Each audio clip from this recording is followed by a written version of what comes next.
Good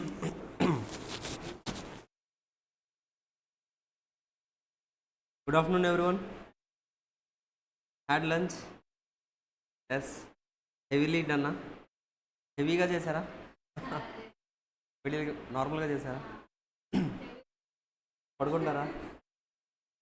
నార్మల్గా చేసినా పడుకుంటారు కదా క్లాస్ స్టార్ట్ అయితే.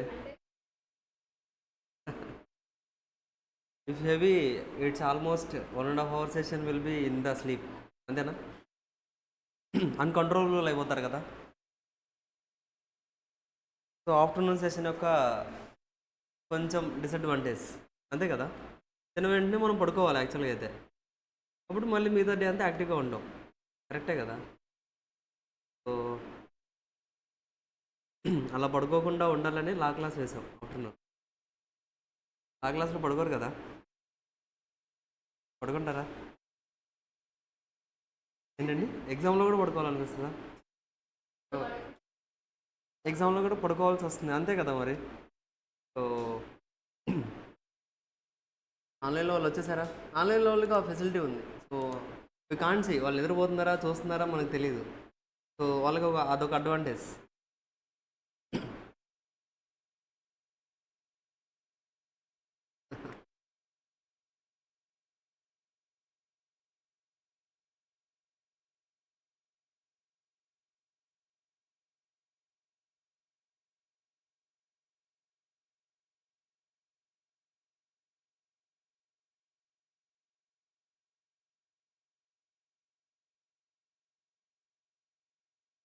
గుర్తున్నాయా? Valid contract, void contract, voidable contract, ఇది గుర్తుంది కదా బేసిక్.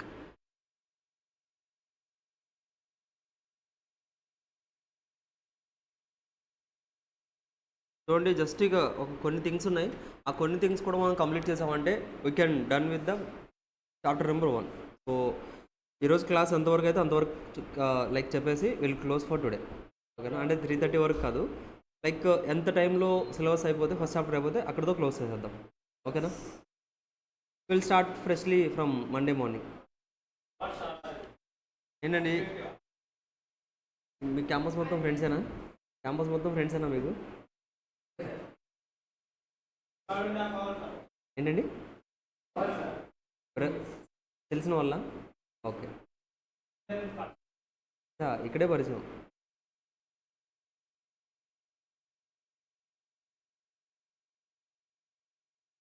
ఓకే ఓకేనండి, అంతే. వాళ్ళు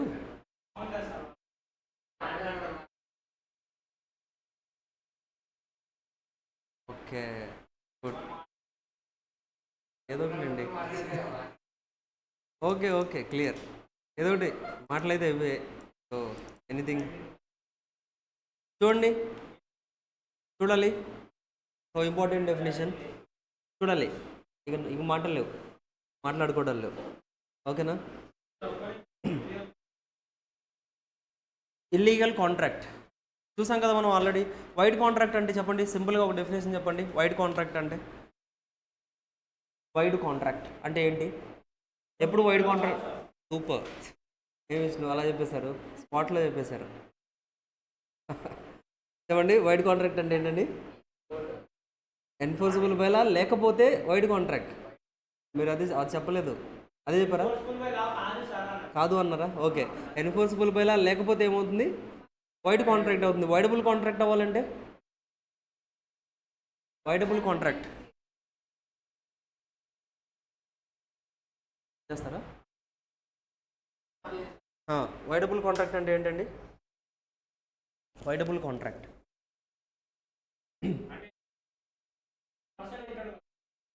one second, enforceable by law చెప్పండి.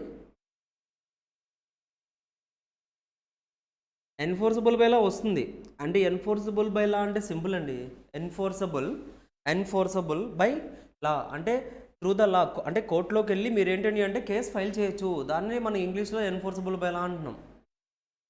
అంటే కోర్టులోకి వెళ్ళి కేసు ఫైల్ చేయాలంటే సెక్షన్ 10 కండిషన్ సాటిస్ఫై చేయాలి.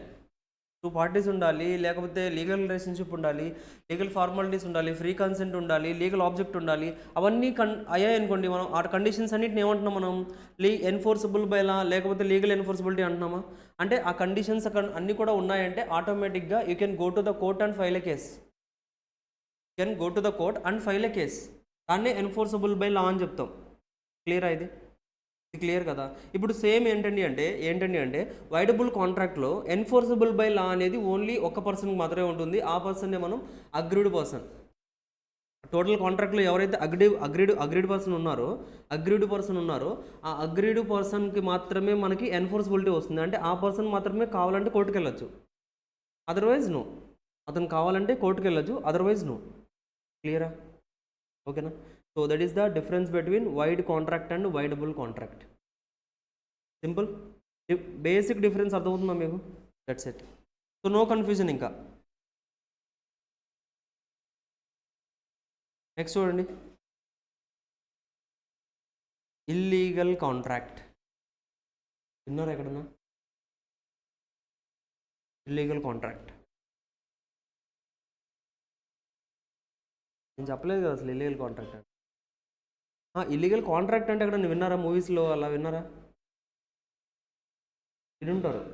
ఇది ఇల్లీగల్ కాంట్రాక్ట్లో ఇది ఇల్లీగల్ కాంట్రాక్ట్ ఇలా చేయకూడదు, ఇల్లీగల్ కాంట్రాక్ట్లో ఇల్లీగల్ అంటే విన్నారా? ఇల్లీగల్ అని విన్నారా? అగెనిస్ట్గా చేస్తూ ఉంటారు. సూపర్. చూడండి, illegal contract is a contract which the law forbids to be made. ఏంటని అంటే ఇల్లీగల్ కాంట్రాక్ట్ అంటే ఏంటని అంటే లా ఏదైతే ఉందో లా ఫర్బిడ్ చేసేసింది ఆ యాక్టివిటీస్ని. ఫర్బిడ్ చేసేసింది అంటే యూజ్ చేయకూడదు ఇంక అంతే. ఇప్పుడు సంథింగ్ అండి, కొన్ని సిచ్యువేషన్స్ ఉన్నాయి. ఏంటండి అంటే ఏదైనా సిచ్యువేషన్ ఉంది, ఇప్పుడు లైక్ మీకు డ్రగ్సే ఉందనుకోండి, లేదా లైక్ కొన్ని స్టేట్స్లో కొన్ని థింగ్స్ అనేది మనం యూజ్ చేయకూడదు. ఇప్పుడు మీకు ఇవి ఉంటాయి కదా, పాన్ మసాలాస్ ఉంటాయి కదా, కొన్ని స్టేట్స్లో అవి నాట్ యాక్సెప్టెడ్, కొన్ని స్టేట్స్లో యాక్సెప్టెడ్. అంటే ఆ పర్టికులర్ స్టేట్లో ఏంటి వాళ్ళు లా ఎలా రాసుకున్నారని అంటే ఈ స్టేట్లో ఇవి యూజ్ చేయకూడదు, ఇట్ ఈస్ ఫర్బిడెన్ బై లా అని చెప్తాం మనం. అంటే వాటిని యూజ్ చేయకూడదు అంతే, లాలో చెప్పేశారు already.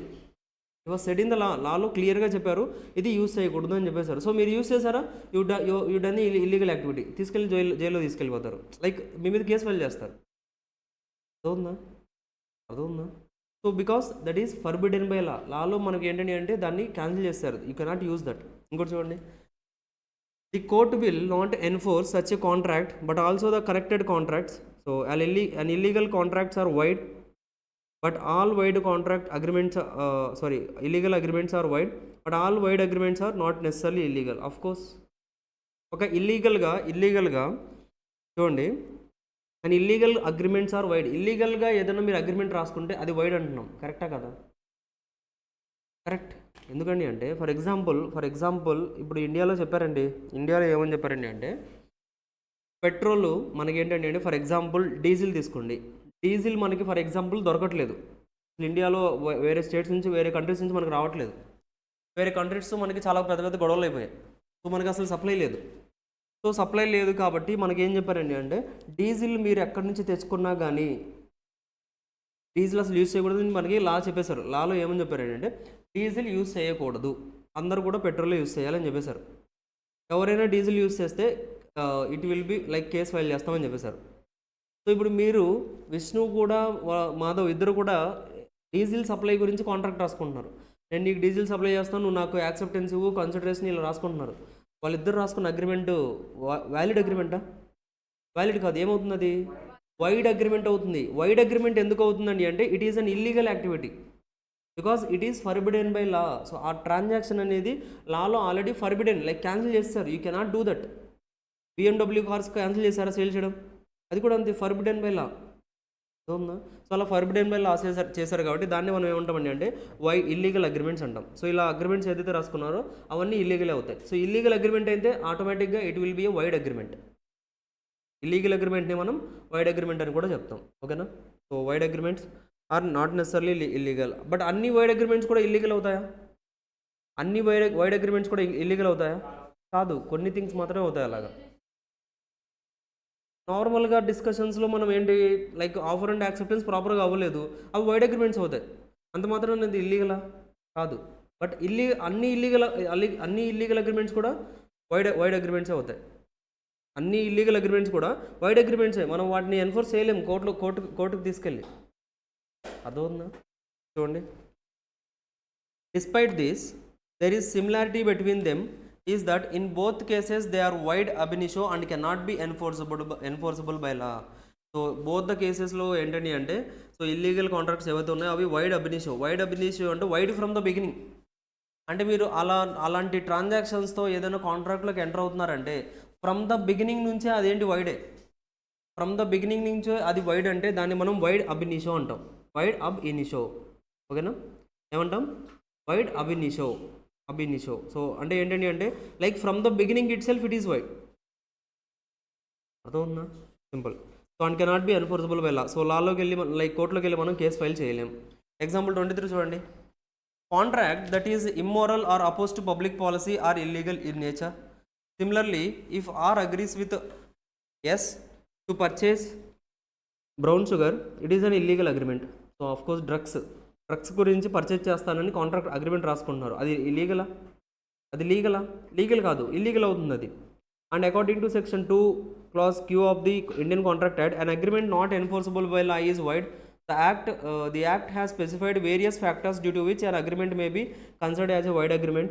That is illegality of the contract which makes it void. So ఇక్కడ ఇల్లీగల్ యాక్టివిటీ జరిగింది కాబట్టి that will be treated as like ఏంటంటే వైడ్ అని మనం చెప్తాం. ఒక ఇల్లీగల్ అగ్రిమెంట్ ఏదైనా జరిగితే that is a void agreement అంతే. ఇంకా బేస్డ్ అపాన్ ద ఇల్లీగాలిటీ. ఇప్పుడు ఫర్ ఎగ్జాంపుల్ మనకి ఇక్కడ చూడండి ఏమని చెప్పారు, ఇమ్మోరల్ అని చెప్తున్నారు. Immoral or opposite to public policy, law forbidden and మనకి ఇంకా కొన్ని కండిషన్స్ చెప్పారు. జాగ్రత్తగా చూడండి. లా ఫర్బిడెన్ అంటే ఏంటండి అంటే ఇంకా కొన్ని కేసెస్ ఉంటాయి. ఏమనండి అంటే లక్ష్మణ్ విష్ణుకి చెప్పారు, విష్ణు నేను నీకు 1 crore ఇస్తాను, సో వెళ్ళి మర్డర్ చేయని చెప్పారు. అర్థం ఉందా? ఆఫర్ ఇచ్చారు, యాక్సెప్టెన్స్ ఇచ్చారు, అన్నీ బాగున్నాయి. బట్ మర్డర్ చేయడం, క్రిమినల్ యాక్టివిటీస్ అన్నీ కూడా ఫర్బిడెన్ కదా లాలో ఫర్బిడెన్ కదా. అంటే మీరిద్దరు ఎంటర్ అయిన అగ్రిమెంట్ ఏంటండి అంటే ఇల్లీగల్ అగ్రిమెంట్, అది వైడ్ అగ్రిమెంట్ అది. తర్వాత విష్ణు లేదు నేను మర్డర్ చేయనని చెప్పారు. సో లక్ష్మణ్ వెళ్ళి కోర్టులో కేసు ఫైల్ చేయగలరా? అతను మర్డర్ చేయమని చేయట్లేదు అంతే కదా, లక్ష్మణ్నే పట్టుకుంటారు. బట్ ఇది first of all me agreement Indian contract ప్రకారంగా మీ ఇద్దరిది ఇల్లీగల్ అగ్రిమెంట్ అది. ఎందుకండి ఇల్లీగల్ అగ్రిమెంట్ ఎందుకని చెప్తున్నాం? మనం ఒక నేమ్ ఇస్తున్నాం, ఇల్లీగల్ అని నేమ్ ఇస్తున్నాం. ఎందుకు ఇస్తున్నాం ఇల్లీగల్ అని? అక్కడ ఏంటండి అంటే లాని ఫర్బిట్ చేసే, లాని క్యాన్సిల్ చేసే విధంగా మీరు కాంట్రాక్ట్ రాసుకుంటున్నారు. లాలో మనకి క్లియర్గా చెప్పారు, క్రిమినల్ యాక్టివిటీస్ ఏదైనా చేస్తే you will be suppose to go into the jail, లేదా మీకు కొన్ని సెక్షన్స్ అప్లై అవుతాయని చాలా సెక్షన్స్ ఇచ్చేశారు. మీరు ఆ లాని అపోజ్ చేయడానికి ఛాన్స్ లేదు కదా. సో దాన్ని మనం ఏమంటాం, లా ఫర్బిడ్స్ అంటాం. ఇక్కడ లా ఫర్బిడెన్ చేసి మీరు అగ్రిమెంట్ రాసుకుంటున్నారు. It is not possible. ఇంకోటి immoral or oppose to public policy అంటున్నారు. Immoral or oppose to public policy అంటే ఏంటండి అంటే ఫర్ ఎగ్జాంపుల్ ఇప్పుడు మనకి గవర్నమెంట్ కంపెనీస్ ఉన్నాయండి.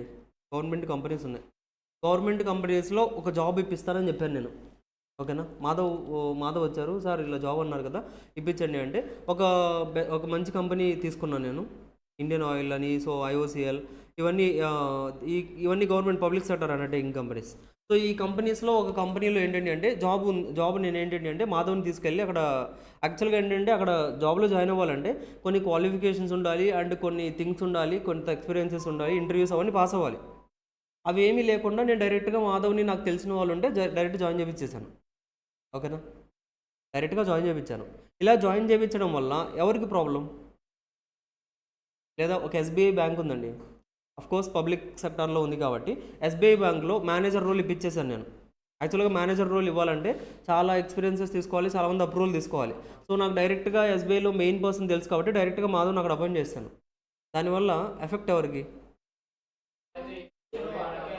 ఎఫెక్ట్ ఏమొస్తుంది? ఎఫెక్ట్ ఏం లేదు, జాయిన్ అయిపోయారు, వర్క్ చేస్తున్నారు, జాయిన్ అయిపోయారు, ఇంకే ప్రాబ్లం ఏముంది? It will be it is against to the public policy. Public policy అండి. ఇప్పుడు పబ్లిక్ ఎవరైతే ఆ పొజిషన్ కోసం వెయిట్ చేస్తున్నారో వాళ్ళకి కాకుండా మాధవ్కి ఇచ్చినట్లేనా? లేదా అక్కడ కరెక్ట్ రోల్లో అంటే మాధవ్కి ఎక్స్పీరియన్స్ అంతా కూడా ఫర్ ఎగ్జాంపుల్ సాఫ్ట్వేర్లో ఉంది, నేను తీసుకెళ్ళి అకౌంట్స్లో కూర్చోబెట్టాను, లేదా అకౌంట్స్లో ఉంది తీసుకెళ్ళి సాఫ్ట్వేర్లో కూర్చోబెట్టాను, మనోడే కదా నేర్చుకుంటాడని కూర్చోబెట్టాను. But is it possible? Public use అవుతుందా? అది దెర్ ఈజ్ నో యూజ్ కదా. సో ఒక అకౌంటింగ్ నాలెడ్జ్ ఉన్న పర్సన్ని నేను తీసుకెళ్ళి సాఫ్ట్వేర్లో కూర్చోబెట్టడం వల్ల యూజ్ ఏముంది? అవునా? అంటే this is oppose to the public policy. Public పాలసీకి మనం అగెనిస్ట్గా వెళ్తున్నాం. పబ్లిక్ పాలసీ ఏంటి? సో ఎవరైనా కానీ విత్ ఇన్ ద ప్రిస్క్రైబ్డ్ కండిషన్స్లో సాటిస్ఫై చేస్తే they can get that job. But ఇప్పుడు మనం ఆ పబ్లిక్ పాలసీ ఫాలో అవుతున్నామా? దానికి అగెనిస్ట్గా వెళ్ళి డైరెక్ట్గా అపాయింట్మెంట్ ఇచ్చేసాం మనం. అంటే అక్కడ మనం చేసింది ఏంటండి అంటే ఇల్లీగల్ అగ్రిమెంట్. అది దాన్ని కూడా మనం ఇల్లీగల్ అగ్రిమెంట్ అంటాం, because opposite to the public policy. Moral లేదు అక్కడ, ఇమ్మోరల్గా మనం బిహేవ్ చేసాం. దట్స్ వై ఇలాంటి ట్రాన్సాక్షన్స్ ఏదైతే ఉన్నాయో వాటిని కూడా మనం ఏమంటామండి అంటే ఇల్లీగల్ అగ్రిమెంట్స్ అంటాం. And these are void. అలా చెప్పాను, ఎస్బీఐలో ఒక మేనేజర్ రోల్ ఇప్పిస్తా అన్నాను, తర్వాత నేను ఇప్పించలేదు అనుకోండి, మాధవ్ వచ్చి కేసు ఫైల్ చేయగలరా? చేయలేరు. ఎందుకు? That is an illegal agreement. అర్థవుతుందా? మీరు ఇప్పుడు మనకి సాఫ్ట్వేర్ జాబ్స్ చాలా ఉంటాయండి. అలాగా మీకు కంపల్సరీగా జాబ్ ఇప్పించేస్తాం, ఒక 1 lakh కట్టండి, 2 lakhs కట్టండి అంటారు, తీసుకుని వెళ్ళిపోతారు అంతే. ఇంకా కనిపించరు మీకు. మీరు వెళ్ళి కోర్టులో కేసు ఫైల్ చేస్తారా? చేసినా ఏమంటారంటే అది ఇల్లీగల్ అగ్రిమెంట్, మేము ఎలా కోర్టులో వాదిస్తామంటారు, అంతే simple. That is your mistake. ఒక ప్రాపర్ కాంట్రాక్ట్ లేకుండా మీరు ఎంటర్ అవ్వడం మీ మిస్టేక్. అది అంటే that is an illegal agreement. అది ఇల్లీగల్ అగ్రిమెంట్స్ ఆర్ వైడ్ అభినిషో, అంటే wide from the beginning. So మీరు అసలు కోర్టులో వెళ్ళడానికి ఛాన్స్ లేదు. అర్థమవుతుందా? So unit to be take care about that. ఓకేనా? రీసెంట్గా హైదరాబాద్లోనే జరిగిందండి ఒకటి. లైక్ ఎలా అండి అంటే మనకి ఇప్పుడు ఇక్కడ స్పేసెస్ అనేది, ఆఫీస్ స్పేస్ అనేది రెంట్కి ఇస్తూ ఉంటారు తెలుసా? నార్మల్గా ఆఫీస్ స్పేసెస్ అని చాలా ఉంటాయి మనకి. లైక్ మీరు ఒక ఆఫీస్ స్టార్ట్ చేద్దాం అనుకుంటున్నారు. మీరు ఇప్పుడు కొత్తగా ఆఫీస్ కన్స్ట్రక్షన్ చేసి సీటింగ్ అవన్నీ చేయాల్సిన అవసరం లేదు. ఆఫీస్ స్పేసెస్ సపరేట్గా ఉంటాయి. ఆఫీస్ స్పేసెస్ అంటే లైక్ ఒక ఆఫీస్ ఎలా అయితే ఉంటుందో చైర్స్ అవన్నీ యాస్టీస్గా ఉండి కొన్ని స్పేసెస్ ఇచ్చేస్తారు.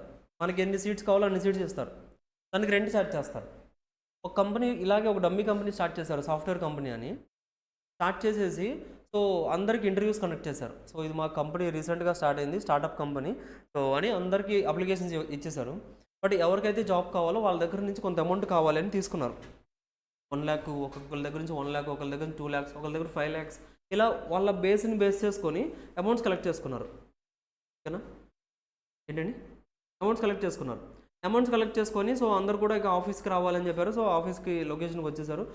ఒక 1 week 2 weeks నడిచిపోయింది, అంతేనండి. ఇంక తర్వాత ఆ అమౌంట్ ఏదైతే ఉందో అదంతా తీసేసుకొని సో జంప్ అయిపోయారు అంతే. జస్ట్ ఆ ఆఫీస్ కూడా వాళ్ళది కాదు కదా, జస్ట్ రెంట్కి ఒక 1 month రెంట్ తీసుకున్నారు వాళ్ళు. వీళ్ళందరూ జాబ్స్ కోసమని 2 months వేస్ట్ చేసి, అమౌంట్ వేస్ట్ చేసి సో జస్ట్ అలా పడిపోయారు అంతే రోడ్డు మీద. యూజ్ ఏముంది? ఇప్పుడు వాళ్ళు కోర్టుకు వెళ్ళి కేసు ఫైల్ చేసినా ఏం చేయలేము, జస్ట్ ట్రై చేస్తాం. అతను దొరికితే అతను తీసుకొచ్చి సో లైక్ ఐపీసీ సెక్షన్స్ కింద ఫ్రాడ్ చేశారని అలా డిఫరెంట్ సెక్షన్స్ ఉంటాయి. బట్ ఇండియన్ కాంట్రాక్ట్ యాక్ట్లో మీరు తప్పు చేశారు కదా, అది ఇల్లీగల్ అగ్రిమెంట్ ఏంటి, అంతే. ఏం చేయగలం? బట్ వాళ్ళు oppose to public policy, like public పాలసీకి అపోజిట్ లైక్ డిఫరెంట్గా చేశారు కదా, ఇమ్మోరల్ యాక్టివిటీస్ చేశారు. సో అలా మనకి ఏంటంటే అలా చాలా జరగడానికి ఛాన్స్ ఉంటుంది. అలాంటి వాటిని మనం like oppose to public policy అంటాం. సో ఇలా ఏది జరిగినా కానీ వాటిని మనం ఇల్లీగల్ అగ్రిమెంట్స్ అంటాం. ఓకేనా? క్లియర్? కోర్స్ అక్కడ ఫ్రాడ్ జరిగింది కాబట్టి మీరు కావాలంటే లైక్ అండీ ఇన్ఫ్లుయెన్స్ ఫ్రాడ్ కింద తీసుకొని వైడబుల్ కాంట్రాక్ట్ కింద ఫామ్ చేసి ఆ కేసుని వైడబుల్ కాంట్రాక్ట్ కింద ఫామ్ చేసి మీరు వెళ్ళి కోర్టులో కేసు ఫైల్ చేయొచ్చు.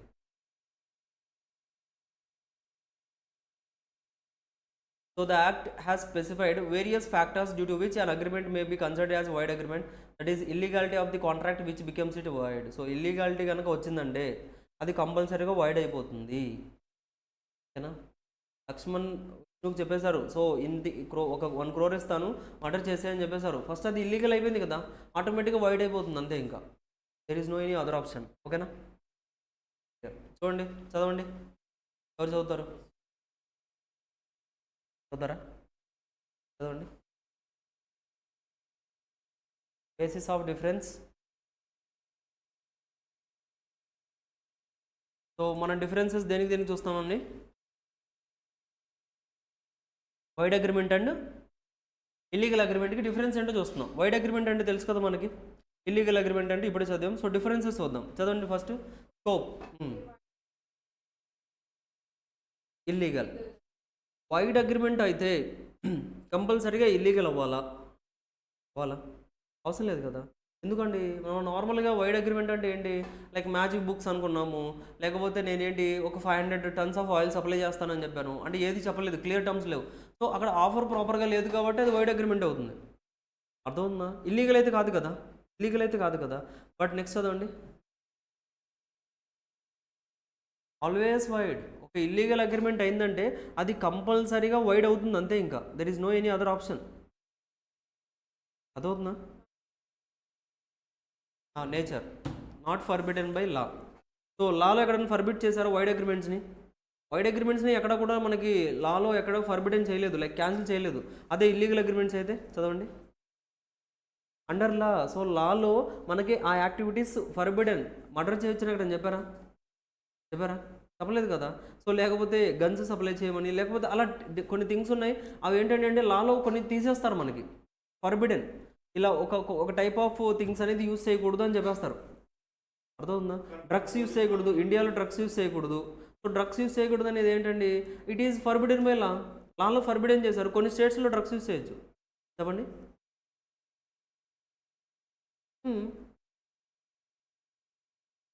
అది అథారిటీ అండి. They are in the government. They are the public servants. అది వాళ్ళకి వెపన్ లాగా కాదు అది. That is the basic thing for them, not for you. మీకు కూడా వెపన్ ఇస్తారు తెలుసా? మీరు కూడా కనుక కావాలంటే కొనుక్కోవచ్చు. నిజంగా కొనుక్కోవచ్చు అండి. Can buy the gun. ఏంటండి, ఉందా? గన్ కొనుక్కోవచ్చు. కాకపోతే లైసెన్స్ తీసుకోవాలి మీరు. ఉందా? ఈ గన్ మీకు అమ్ముతారండి, ఎవరైనా అమ్ముతారు. దట్ ఈజ్ లైక్ ఏంటండి, ఇప్పుడు మీకు నైఫ్ అమ్ముతున్నారా? దాంతో కూడా మర్డర్ చేయొచ్చా? అలాంటి గన్నుకి డిఫరెన్స్ నేనంటే అనేది ఏంటండి అంటే, ఇప్పుడు నార్మల్గా గన్స్ సేల్ చేస్తారు, బట్ కాకపోతే అది మీకు ఎందుకు, like that is like security కింద మీరు కొనుక్కోవచ్చు కావాలనుకుంటే. అవునా? మీకు సెక్యూరిటీ కింద కావాలంటే మీరు కొనుక్కోవచ్చు.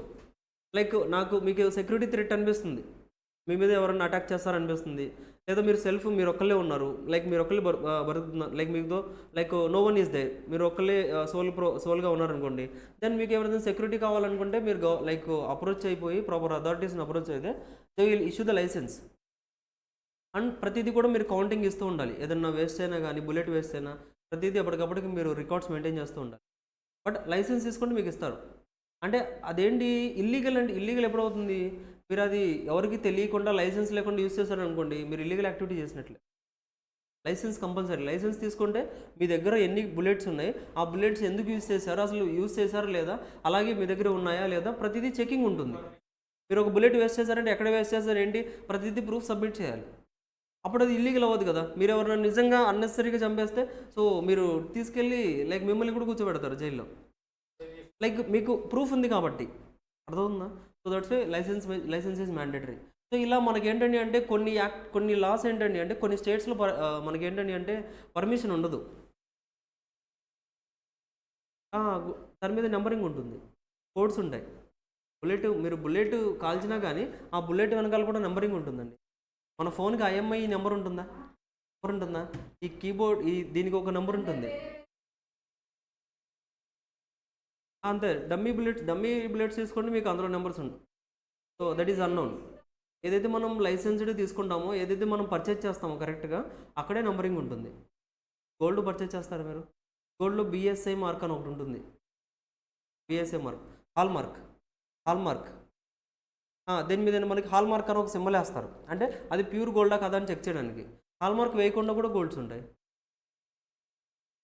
గోల్డ్ స్మిత్స్ ఉంటారు బయట షాప్స్ పెట్టుకొని, వాళ్ళు హాల్ మార్క్ వేయించరు. బట్ హాల్ మార్క్ వేయించాలి, బట్ వాళ్ళు వేయించరు. చిన్న షాప్సే కదా. అది ట్రేడ్ మార్క్ వేరు, ఓకేనా?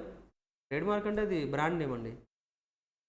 సో చూడండి, ఇప్పుడు చూడండి ఇక్కడ ఏమని చెప్తున్నారు, and illegal agreements are forbidden under లాలో మనకి ఫర్బిడ్ చేశారు. అర్థమవుతుందా?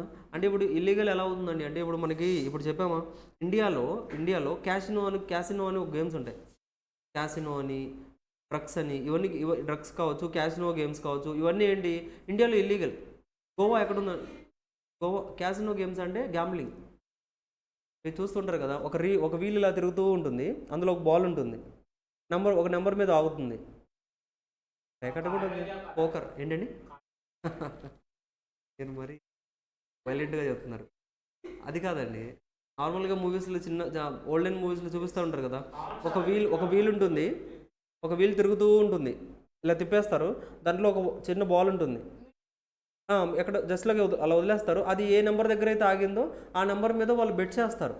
బెట్టింగ్ బెట్టింగ్ తెలుసు కదా, సేమ్ అదే. ఇప్పుడు మనకి అలాంటి బెట్టింగ్ గేమ్స్ ఉంటాయి, లైక్ పోకర్. ఏంటండి? చేయొచ్చు. క్రికెట్ లీగలా? బెట్టింగ్ లీగలా? పోలీసులు ఎందుకు వస్తారు బెట్టింగ్ వేసిన వెంటనే? ఇల్లీగల్, ఫర్బిడెన్ బై లాలో మనకి ఫర్బిట్ చేస్తారు. అలాగే ఇప్పుడు ఈ క్యాసినో కావచ్చు, ఈ బెట్టింగ్ గేమ్స్ ఏవైతే ఉన్నాయో మనకి ఏంటండి అంటే ఇండియాలో పర్మిషన్ లేదు. గోవా ఎక్కడుందండి? గోవా ఉందంటున్నాను. వెళ్ళొచ్చారా? ఇండియాలోనే ఉందా అది?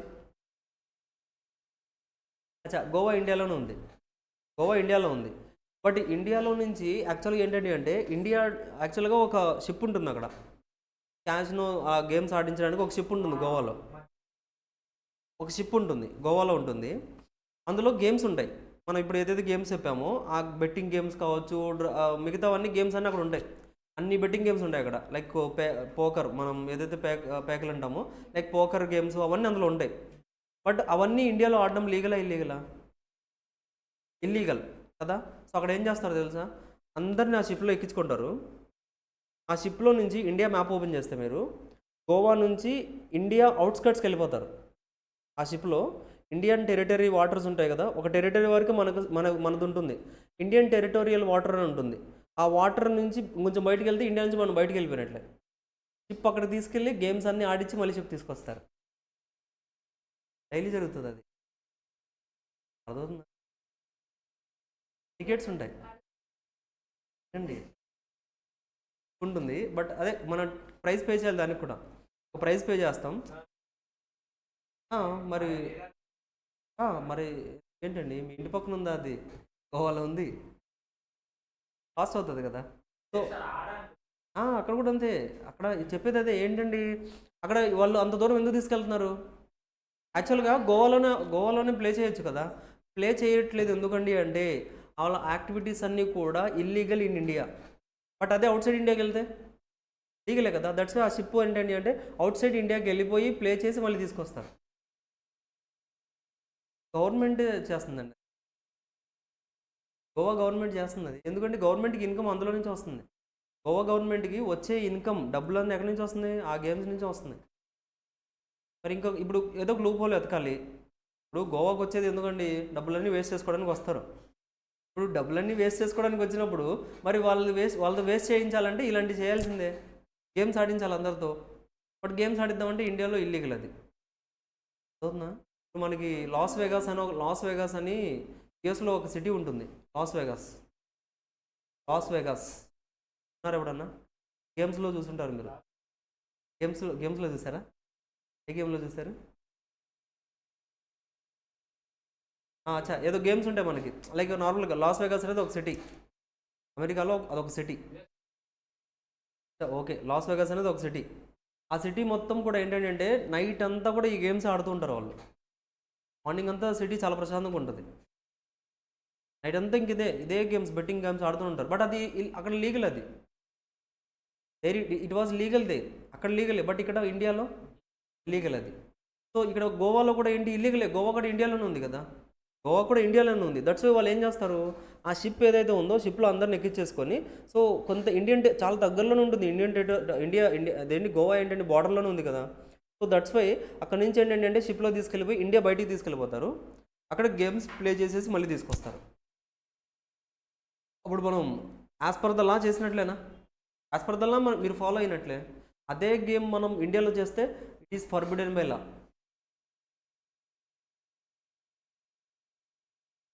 చాలా మరి అవన్నీ ఇల్లీగలే. క్రికెట్ బెట్టింగ్ జరుగుతుందండి, బట్ ఇల్లీగల్ అది. క్రికెట్ బెట్టింగ్ ఇల్లీగల్ కదా. ఎందుకు ఇల్లీగల్ అవుతుంది? It is forbidden by law. లాలో మనం ఫర్బిడ్ చేస్తాం, that's why it is illegal. చాలా జరుగుతాయి, మనం ఏం చేస్తాం ఇంకా, అన్నీ జరుగుతాయండి. అందుకనే కదా లా పెట్టాం. ఇప్పుడు లా అట్లీస్ట్ ఇట్ విల్ కంట్రోల్. ఇప్పుడు ఈ లా కూడా లేకపోతే డైలీ అదే జరుగుతుంది, ఎక్కువ జరుగుతాయి కదా. ఇప్పుడు ఏంటి ఏంటి జరుగుతాయి. సో దట్స్ మనకు లా పెట్టాం. సో అంటే ఇక్కడ లా ఏదైతే పెట్టామో ఫర్బిడ్ చేస్తాం మనం. లైక్ మీరు క్రికెట్ బెట్టింగ్ చేయకూడదు అని చెప్పేసాం మనం ఇండియాలో. అయినా కానీ మీరు క్రికెట్ బెట్టింగ్ ఆడారంటే you will be in the jail, that's it. Because ఎందుకు? You are involved in the illegal activities. దాన్ని మనం ఇల్లీగల్ అగ్రిమెంట్స్ అంటాం. ఓకేనా? చూడండి పనిష్మెంట్ చదవండి. Not liable for punishment. దాని పనిష్మెంట్ ఉంటుందా? నేను 500 లీటర్స్ ఆయిల్ మీకు సప్లై చేస్తానన్నాను, మీరు ఓకే అన్నారు. తర్వాత చూస్తే అసలు నేను ఏ ఆయిల్ సేల్ చేస్తున్నానో చెప్పలేదు కాబట్టి అగ్రిమెంట్ వైడ్ అయిపోయింది. నాకేమైనా పనిష్మెంట్ ఉంటుందా లాలో? కోర్టులో నాకు ఏదైనా పనిష్మెంట్ ఇస్తారా? అడిగారు అనుకోండి, నేను మర్చిపోయాను సార్ చెప్పడం అంట. ఇప్పుడు చెప్తున్నాను మస్టర్డ్ ఆయిల్ అంట, అయిపోయింది కాంట్రాక్ట్. అవుతుందా? అంతే కదా, అక్కడ పెద్ద ఏం ఇష్యూ లేదు. సో దట్స్ వై కోర్టులో కేసు వేయాల్సిన అవసరం లేదు కదా, పనిష్మెంట్ అవసరం లేదు కదా. అదే నెక్స్ట్ చూడండి, parties are liable for punishment compulsory. ఎందుకండి, మీరు ఒక లాకి ఎగెనిస్ట్గా వర్క్ చేస్తున్నారు, ఒక లాకి ఎగెనిస్ట్గా మీరు ఏదైనా యాక్టివిటీ చేస్తే కంపల్సరీగా యూ విల్ బి పనిషబుల్. అవునా కదా? That's it.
నెక్స్ట్ చదవండి, collateral agreement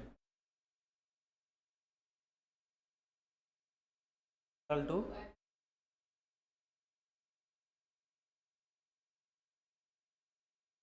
valid also. Okay, next చదవండి, collateral to illegal agreements are always void. అంటే ఏంటండి, ఇప్పుడు నేను చెప్పాను 500 టన్స్ ఆఫ్ ఆయిల్ సేల్ చేస్తాను మాధవ్ అని చెప్పాను. మాధవ్ ఎస్ అన్నారు. తర్వాత వెళ్ళిపోయిన తర్వాత ఏంటంటే అది వైడ్ అగ్రిమెంట్ అయిపోయింది. ఎందుకు? నేను ఏం ఆయిల్ సేల్ చేస్తున్నానో ప్రాపర్ క్లారిటీ చెప్పలేదు కాబట్టి this is own wide agreement. మళ్ళీ తర్వాత ఈ వైడ్ అగ్రిమెంట్ని బేస్ చేసుకుని నేను ఏమని చెప్పానండి అంటే, అచ్చా ఇప్పుడు వైడ్ అగ్రిమెంట్ అయిపోయింది కదా, ఇప్పుడు ఏంటంటే అంటే 500 టన్స్ ఆయిల్ సేల్ చేస్తాను, బట్ ఈసారి మస్టర్డ్ ఆయిల్ స్పెసిఫిక్గా చెప్తున్నానని చెప్పారు.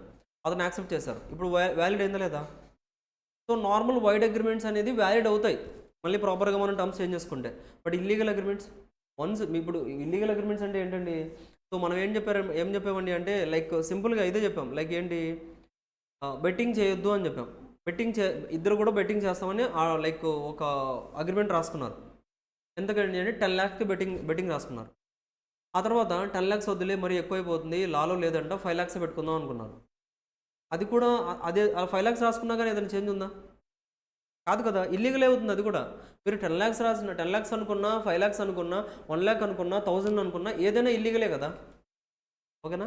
Illegal agreements always illegal agreements. దానికి తగ్గట్టుగా మళ్ళీ ఇంకో అడిషనల్గా ఏదైనా అగ్రిమెంట్ రాసుకుంటే ఆ అగ్రిమెంట్ కూడా ఇల్లీగల్ అవుతుంది. దాన్ని మనం కొలేటరల్ అంటాం. అంతేనండి. దాన్ని మీరు లైక్ అంటే సేఫ్గా అంటే అది సపరేట్ అగ్రిమెంట్స్. బెట్కి రిలేటెడ్గా మీరు ఏదైనా అగ్రిమెంట్ రాసుకున్నారనుకోండి, అది ఇల్లీగల్ అవుతుంది. ఇంకా బెట్ రిలేటెడ్గా మీరు ఏ టర్మ్స్ చేంజ్ చేసినా కానీ దట్ ఈజ్ ఇల్లీగలే ఇంకా. ఓకేనా? చదువుకోండి ఒకసారి డిఫరెన్సెస్ చదువుకోండి ఒకసారి.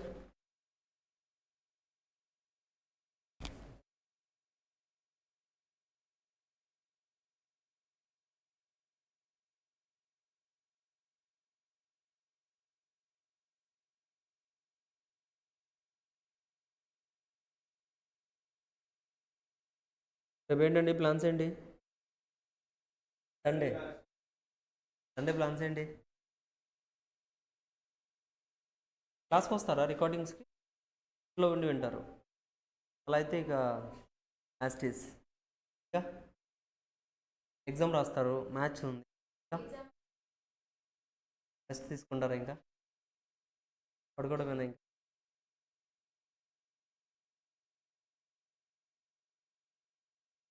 ఓకే. సో రెస్ట్ తీసుకోండి. మళ్ళీ ఎందుకండి అంటే సండేనే మీకు దొరికే టైం. మళ్ళీ నెక్స్ట్ వీక్ అంతా మళ్ళీ బిజీ అయిపోతారు. పైసలు లేకుండా వెళ్ళండి, పార్క్స్ ఉన్నాయి చాలా. బెటర్ ఇంట్లోనే పడుకోండి ప్రశాంతంగా. బెటర్ కదా, ప్రశాంతంగా పడుకో, ఎండకి బయటికి. అంతే. సినిమా చూసుకోండి. రికార్డింగ్ రికార్డింగ్ ఆన్ చేస్తారు విందామని. 3 మినిట్స్ చూస్తారు. కానీ సినిమా ట్రైలర్ వచ్చింది కదా, ట్రైలర్ ఓపెన్ చేస్తారు. అక్కడ నుంచి సినిమా ఓపెన్ చేస్తారు. అక్కడ నుంచి ఇంక అంతే, ఇంక చూసుకుంటూ వెళ్ళిపోతూ ఉంటారు. అది అయిపోయిన తర్వాత అవును రికార్డింగ్ స్టార్ట్ చేసాం కదా, మళ్ళీ స్టార్ట్ చేస్తారు. చూసి చూస్తే నిద్ర వస్తుంది, పడుకుంటారు. ఇదేగా చేసేది డైలీ ఇంకా. రికార్డింగ్ మొత్తం డేలో మొత్తం మీరు మొబైల్ మొత్తం కూడా 10 అవర్స్ వస్తారు. అందులో రికార్డింగ్ 10 మినిట్స్, లైక్ మన క్లాసెస్ 10 మినిట్స్ వస్తాయి. అలాగే జరుగుతుంది కదా.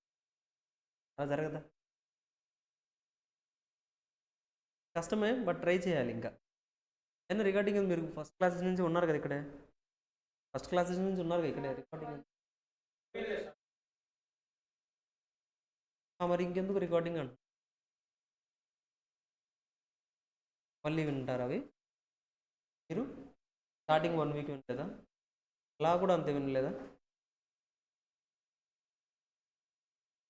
మీరందరూ మిగతావన్నీ వినేసారా? ఫస్ట్ నుంచి ఉన్నారా?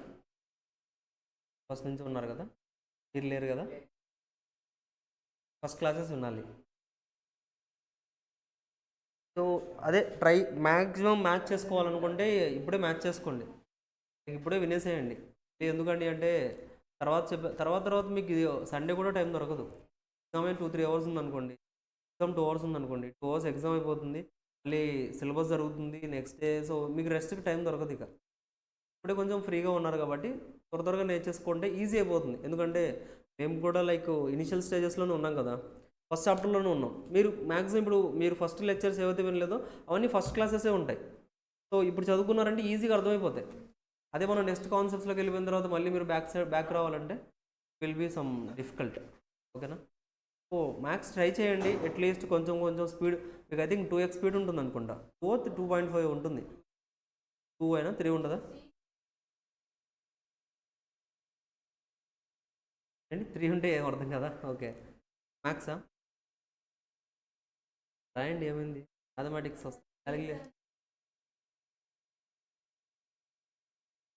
ఓకే. క్లాసెస్ వింటున్నారు కదా, ఐ థింక్ నాకు తెలిసి అయితే ఏసీసీ వాళ్ళకి ఎవ్రీథింగ్ ఈజ్ మ్యాండేటరీ. ఓ యాజ్ టీజ్గా మనకి ఎగ్జామ్స్ సిఎంఏ వాళ్ళకి ఏదైతే జరుగుతున్నాయో అవన్నీ మీరు కూడా రాయాల్సిందే. ఫైనల్ ఎగ్జామ్ అంటే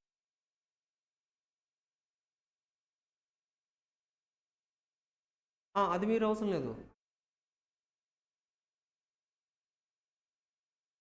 ఎవరు చెప్పారు? ట్రై చేయండి అట్లీస్ట్. బేసిక్ కదా, బేసిక్ మ్యాథ్స్ నేర్చుకుంటే అది ఎప్పుడూ యూజ్ అవుతుంది. లైక్ మన అకౌంట్స్లో ఎవ్రీవేర్ మనం చేసేది క్యాలిక్యులేషన్సే. అల్టిమేట్గా మీకు మ్యాథ్స్ క్యాలిక్యులేషన్స్ వచ్చాయనుకోండి, చాలా ఈజీ అయిపోతుంది. మీకు ఎందుకు ఇప్పుడు ఎఫ్ఎం పక్కన ఉన్నారా? ఆల్రెడీ ఎస్సీ వాళ్ళు ఉన్నారా? ఎస్సీ వాళ్ళ దగ్గరికి వెళ్ళి లైక్ కొన్ని క్యాలిక్యులేషన్స్ ఉంటాయి. క్యూబ్, స్క్వేర్ రూట్ ఇవన్నీ వీళ్ళు క్యాలిక్యులేట్ చేస్తారు. అవన్నీ ఎక్కడి నుంచి వస్తాయి? మ్యాథ్స్లో నుంచి వస్తాయి. 1/1.01 వేసి హోల్డ్ ద పవర్ ఆఫ్ 10 అని అలాంటి క్యాలిక్యులేషన్స్ చాలా వస్తాయి వాళ్ళకి. ఇందులో ఎఫ్ఎంలో వస్తాయి, పిఎంలో వస్తాయి, ఎవ్రీవేర్ వస్తాయి, ఎవ్రీ సబ్జెక్ట్లో కూడా వస్తాయి. ఆ నాలెడ్జ్ ఎక్కడి నుంచి వస్తుంది మనకి? మ్యాథ్స్లో నుంచి వస్తుంది. సో మీకు డైరెక్ట్గా మ్యాథ్స్ రిలేటెడ్ పేపరే ఉండదు కానీ బట్ ఆ క్యాలిక్యులేషన్స్ అన్నీ యూస్ఫుల్ అవుతాయి. ట్రై ట్రై చేస్తే బెటర్. ఓకేనా?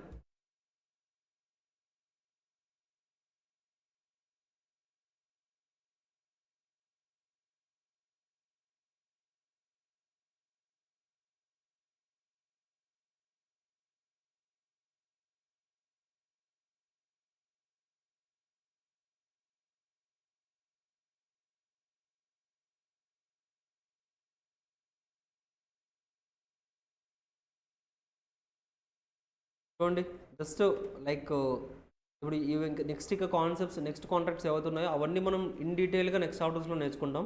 జస్ట్ డెఫినేషన్స్ మీకు ఎక్కువ కంటెంట్ కూడా ఉండదు. చూడండి జస్ట్ ఒక 2 పేజెస్లో అయిపోతుంది. ఒకసారి ఓవర్వ్యూ ఇచ్చేస్తాను. మనం నెక్స్ట్ క్లాసెస్లో రిమైనింగ్ కాన్సెప్ట్స్ అని డిస్కస్ చేద్దాం. బికాజ్ ఇక్కడ అవసరం లేదు అంతగా, జస్ట్ అక్కడ కాంట్రాక్ట్ ఉందని తెలుసుకోవడానికి ఈ కంటెంట్ అంతా కూడా నేను అడిషనల్గా యాడ్ చేసింది. ఓకేనా. ఇక్కడ చూడండి అర్థమైందా మీకు? ఇల్లీగల్ అగ్రిమెంట్స్ అంటే అర్థమైందా? ఆ తర్వాత చూడండి అన్ఎన్ఫోర్సబుల్ కాంట్రాక్ట్. నేమ్లో మీకు అర్థమైపోతుంది. అన్ఎన్ఫోర్సబుల్ అంటే ఎన్ఫోర్సబుల్ చేయలేము మనం, కోర్టులో కేసు ఫైల్ చేయలేం. ఇప్పుడు వేరే contract is good in substance, contract అంతా బాగానే ఉంది కానీ but because of some technical defect that is absence in writing, barred by limitation etc., one or both the parties cannot sue upon it and it is described as the unenforceable contract. అంటే contract అంతా బాగానే ఉంది but కాకపోతే ఏంటండి అంటే like ఇప్పుడు మనం for example ఏంటండి కొన్ని థింగ్స్ ఉంటాయి. ఏంటి? ఇన్సూరెన్స్ రిలేటెడ్గా చెప్పాను నేను. ఇన్సూరెన్స్గా కానీ లేకపోతే మనం like we have entered into A contract, ఒక కాంట్రాక్ట్లోకి ఎంటర్ అయ్యాం. అక్కడ ఏంటంటే కొన్ని కాంట్రాక్ట్స్ కంపల్సరీగా రాసుకోవాలి మీరు రిటర్న్గా. ఇన్సూరెన్స్ ఉందా, మీరు ఇన్సూరెన్స్ ఎక్కడ తీసుకుంటే కంపల్సరీగా మీరు సైన్ చేయాలి. చాలా డాక్యుమెంట్స్ ఉంటాయి. ఆ డాక్యుమెంట్స్ అన్నిటికీ మీరు టిక్ చేసి అగ్రీ చేసి సైన్ చేయాలి. సో అదేమీ లేకుండా మీరు డైరెక్ట్గా నార్మల్గా ఇన్సూరెన్స్ కంపెనీతో మాట్లాడుకొని నాకు ఇన్సూరెన్స్ ఇచ్చేసేయండి అంటే వాళ్ళకి ఇస్తామన్నారు. కాంట్రాక్ట్ బాగానే ఉంది బట్ డిఫెక్ట్ ఉంది, ఒక కొంచెం డిఫెక్ట్ ఉంది ఆ కాంట్రాక్ట్లో. ఏంటి? రిటర్న్గా లేదు. కంపల్సరీగా ఇన్సూరెన్స్ అంటే రిటర్న్గా ఉండాలి. దెర్ ఈజ్ సమ్ డిఫెక్ట్ ఉంది కాబట్టి అలాంటి కాంట్రాక్ట్స్ని మనం ఎన్ఫోర్స్ చేయలేము. One or both the parties cannot sue upon it. So A party కూడా కోర్టులోకి వెళ్ళి కేసు ఫైల్ చేయలేరు. ఎందుకు? రిటర్న్గా లేదు కదా. ప్రూఫ్ ఏది మనకి కోర్టులో చూపించడానికి? ప్రూఫ్ లేదు కదా. కొన్ని డాక్యుమెంట్స్ కంపల్సరీగా ఏంటంటే రిటర్న్గానే ఉండాలి. అవుతుందా? ఇప్పుడు మనకి బ్యాంక్ అకౌంట్ ఓపెన్ చేస్తామా, అందులో మనకి నామినీ డీటెయిల్స్ అని ఉంటాయి. అవునా? అంటే ఇన్ కేస్ అకౌంట్ హోల్డర్ కనుక లైక్ ఒక అకౌంట్ హోల్డర్ కనుక చనిపోతే అతని ప్లేస్లో ఆ అకౌంట్లో ఉన్న ఫండ్స్ ఎవరికి ట్రాన్స్ఫర్ చేయాలి అనేది నామినీ. అది ప్రూఫ్స్ రిటర్న్గా తీసుకుంటారు. మనం బ్యాంక్ అకౌంట్ ఓపెన్ చేయడానికి వచ్చాం, అసలు ఏం రాయలేదు, నామినీ డీటెయిల్స్ ఫిల్ చేయలేదు. మనం చెప్పాం ఇదిగో ఇతను నా ఫ్రెండ్, నేను ఒకవేళ ఏదైనా అయితే నా ఫ్రెండ్కి ఇచ్చేసేయండి అని చెప్పేసి వెళ్ళిపోయారు. మీరు అయిపోయింది. నిజంగానే అతను లైక్ ఎక్స్పైర్ అయిపోయారు. వాళ్ళ ఫ్రెండ్ వచ్చి సార్ మేనేజర్ సార్ అప్పుడు చెప్పారు కదా మా ఫ్రెండ్ ఇవ్వండి అంటే అతను ఇవ్వరు. ఎవరు నువ్వు అంటారు. అంతే ప్రూఫ్ లేదు, సైన్ లేదు, అతని పేరు లేదు ఎక్కడ కూడా. అదే ఇప్పుడు మీరు వెళ్ళి కోర్టులో కేసు ఫైల్ చేయగలరా? ఆ పర్సన్ వెళ్ళి కోర్టులో కేసు ఫైల్ చేయలేరు. ఎందుకు? కాంట్రాక్ట్ ఉంది. అతను ఆ పర్సన్ నిజంగానే చెప్పారు బ్యాంక్ మేనేజర్కి, అతను యాక్సెప్టెన్స్ కూడా ఇచ్చారు. బట్ అక్కడ proof is mandatory. Nominee details అని ఇచ్చారా? ఫిల్ చేయాలా? మన మేనేజర్ వెళ్ళి ఇచ్చేస్తాడని చెప్పేశారు. ఎలా ఇస్తారు? ఎవరు కదా. సో దట్స్ వై అక్కడ ఏం జరుగుతుంది? There is some technical defects వల్ల మనకి కొన్ని డిఫెక్ట్స్ వల్ల కాంట్రాక్ట్ అనేది ఫామ్ అవ్వట్లేదు. సో దట్స్ వై అలాంటి కాంట్రాక్ట్స్ ఎవరితోనే వాటిని మనం అన్ఎన్ఫోర్సబుల్ కాంట్రాక్ట్స్. మనం ఎన్ఫోర్స్ చేయలేం కోర్టులో. ఎగ్జాంపుల్ 24 చూడండి. A bought goods from B in 2018లో గూడ్స్ పర్చేస్ చేశారంట బి దగ్గర నుంచి. But no payment was made till 2022. So ఎలాంటి పేమెంట్ కూడా చేయలేదు ఇప్పటి వరకు కూడా. 2018లో గూడ్స్ పర్చేస్ చేశారు, 2022 వరకు కూడా పేమెంట్ ఏం చేయలేదు. We cannot sue A for the payment in 2022 as it has crossed 3 years. మీకు లిమిటేషన్ యాక్ట్ అని ఒకటి ఉంటుందండి. లిమిటేషన్ యాక్ట్ ఏంటండి అంటే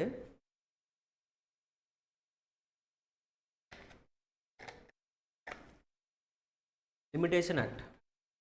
మీకు ప్రామిసరీ నోట్స్ తెలుసా? ప్రామిసరీ నోట్స్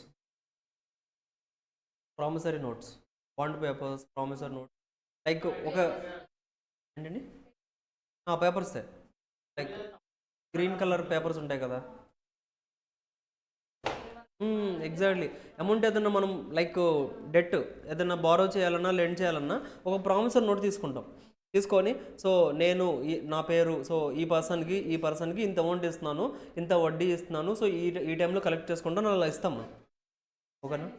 ఇద్దరు కూడా సైన్ చేసి స్టాంపులని అటాచ్ చేస్తారు. అంటే అది అంతెందుకు చేస్తున్నారు? అది mandatory. That is the final proof. ఇప్పుడు ఆ పేపర్ ఏదైతే ఉందో ఆ పేపర్ యొక్క వ్యాలిడిటీ ఎంత తెలుసా? అది వ్యాలిడిటీ ఎంత? లైక్ వ్యాలిడిటీ అంటే ఎన్ని ఇయర్స్ వరకు అది వ్యాలిడ్. ఆ పేపర్ ఎన్ని ఇయర్స్ అయినా ఉండదు, 3 years వరకే వ్యాలిడిటీ. 3 years క్రాస్ చేసిన తర్వాత ఆ పేపర్ తీసుకెళ్ళి మీరు కోర్టులో చూపించినా కానీ that is not valid. Invalid అయిపోతుంది. అందుకోసం మనం ఏంటి 3 ఇయర్స్ అవుతుంది అన్నప్పుడు మళ్ళీ వెంటనే ఇంకొక పేపర్ తీసుకొచ్చి రాయిస్తూ ఉంటారు. అర్థవుతుందా? మళ్ళీ రాయిస్తారు.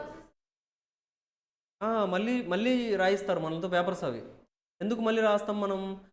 ఎందుకు రాయించాలి మనమైనా సరే అంటే వాటి యొక్క వ్యాలిడిటీ 3 ఇయర్సే. ఒకవేళ డబ్బులు ఇచ్చిన అతను మర్చిపోయి 3 ఇయర్స్ కూడా అడగలేదంటే 3 ఇయర్స్ తర్వాత అతను వచ్చి కేసు ఫైల్ చేయలేరు. వ్యాలిడిటీ అయిపోయింది, పేపర్ యొక్క బాండ్ యొక్క వ్యాలిడిటీ అయిపోయింది. సో బాండ్కి వ్యాలిడిటీ 3 ఇయర్సే ఉంటుంది as per the limitation act. అదొక యాక్ట్ ఉంది. సో అంటే లిమిటేషన్ యాక్ట్ అంటే కొన్ని లిమిట్స్ ఉన్నాయి. అంటే ఆ లిమిట్స్లోనే మీరు ఏంటంటే మళ్ళీ రెన్యువల్ చేసుకోవాలి. అమౌంట్ ఆల్రెడీ ఇచ్చారు కదా, మళ్ళీ అమౌంట్ ఇవ్వాలి అని మళ్ళీ రాసుకుంటారు అంతే. అమౌంట్ ఇవ్వరు, మళ్ళీ రాసుకుంటారు, డేట్స్ చేంజ్ చేస్తారు అంతే. సో ఈ డేట్ నుంచి మళ్ళీ నేను ఏంటంటే అంటే ఇంత అమౌంట్ ఇచ్చాను, ఇంత వడ్డీ కలెక్ట్ చేస్తున్నాను. లేదా ఆ 3 ఇయర్స్కి ఇంట్రెస్ట్ ఏదైతే వచ్చిందో అదంతా మళ్ళీ ప్రిన్సిపల్కి యాడ్ చేసేసి సో ఇంత అమౌంట్ నాకు ఇవ్వాలి అని మళ్ళీ యాడ్ చేస్తారు. 1 lakh అనుకోండి, సో ఏం కాదు. బట్ అన్నీ మనకి ఏంటంటే వ్యూ అనేది క్లియర్గా ఉంటే చాలు. టర్మ్స్ అండ్ కండిషన్స్ కావచ్చు, నేమ్స్ కావచ్చు, వాల్యూస్ కావచ్చు, అవన్నీ క్లియర్గా ఉండాలి. బట్ 3 ఇయర్స్ వరకే లిమిట్ టైం దానికి. 3 ఇయర్స్ తర్వాత మళ్ళీ మీరు రెన్యువల్ చేయించాలి. రెన్యువల్ చేయలేదంటే so it is not valid. Promissory note. Okay, ఇవన్నీ మీకు ప్రామిసరీ నోట్స్ ఇవన్నీ కూడా నెగోషియబుల్ ఇన్స్ట్రుమెంట్ యాక్ట్ అని మీకు ఒక చాప్టర్ ఉంది. నెగోషియబుల్ ఇన్స్ట్రుమెంట్స్ యాక్ట్ అని లాలోనే ఒక చాప్టర్ ఉంది మీకు. ఆ చాప్టర్లో మొత్తం ఇవే నేర్చుకుంటాం మనం. ప్రామిసరీ నోట్స్ ఏంటి, వాటి యొక్క వ్యాలిడిటీస్ ఏంటి, చెక్ యొక్క వ్యాలిడిటీ ఏంటి, ఎలా రాయాలి, ఏంటి చెక్ ఎలా ఉంటుంది, దాని యొక్క థింగ్స్ ఎలా ఉంటాయి, ఎవ్రీథింగ్ ఈచ్ అండ్ ఎవ్రీథింగ్ మనం నేర్చుకుంటాం. సో నాట్ ఫర్ నౌ, ఇప్పుడైతే అవసరం లేదు. సో ఒక టోటల్ చాప్టర్ అంతా దాని గురించి ఉంటుంది. సో చెక్స్ ఎలా ఉంటాయి, ప్రామిసరీ నోట్స్ ఎలా ఉంటాయి, అవన్నీ నేను మీకు చూపిస్తాను కూడా. ఓకే, సో ఇక్కడ ఏం జరిగిందండి అంటే 2018లో లైక్ గూడ్స్ పర్చేస్ చేశారు, అమౌంట్ పే చేయాలి, ఒక ప్రామిసరీ నోట్ రాసి ఇచ్చేశారు. 2022లో లైక్ ఏంటంటే వచ్చి అతను అడుగుతున్నారు, సో నా అమౌంట్ నాకు ఇవ్వని అడగడానికి ఛాన్స్ ఉందా అంటే యాక్చువల్గా కోర్టులో అయితే కేసు ఫైల్ చేయలేదు. అతను ఇస్తే తీసుకోవచ్చు, బట్ కోర్టులో కేసు ఫైల్ చేయలేరు. ఎందుకు? 3 ఇయర్స్ అనేది దాటిపోయింది. ఆ ప్రామిసరీ నోట్ రాసి 3 ఇయర్స్ దాటిపోయింది. 2018, 19, 20, 21, 22. సో ఆల్రెడీ 3 ఇయర్స్ క్రాస్ అయిపోయింది కాబట్టి you cannot claim for the damages. కోర్టులోకి వెళ్ళి లైక్ కేసు ఫైల్ చేయలేరు.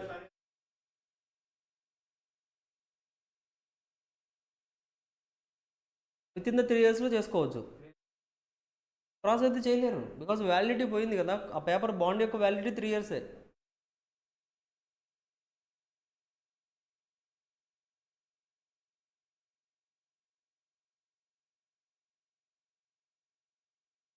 అవునా? ఇవ్వకపోతే అలాగా? ఇవ్వకపోతే అతను చూసుకుంటారు, ఆపోజిట్ పర్సన్.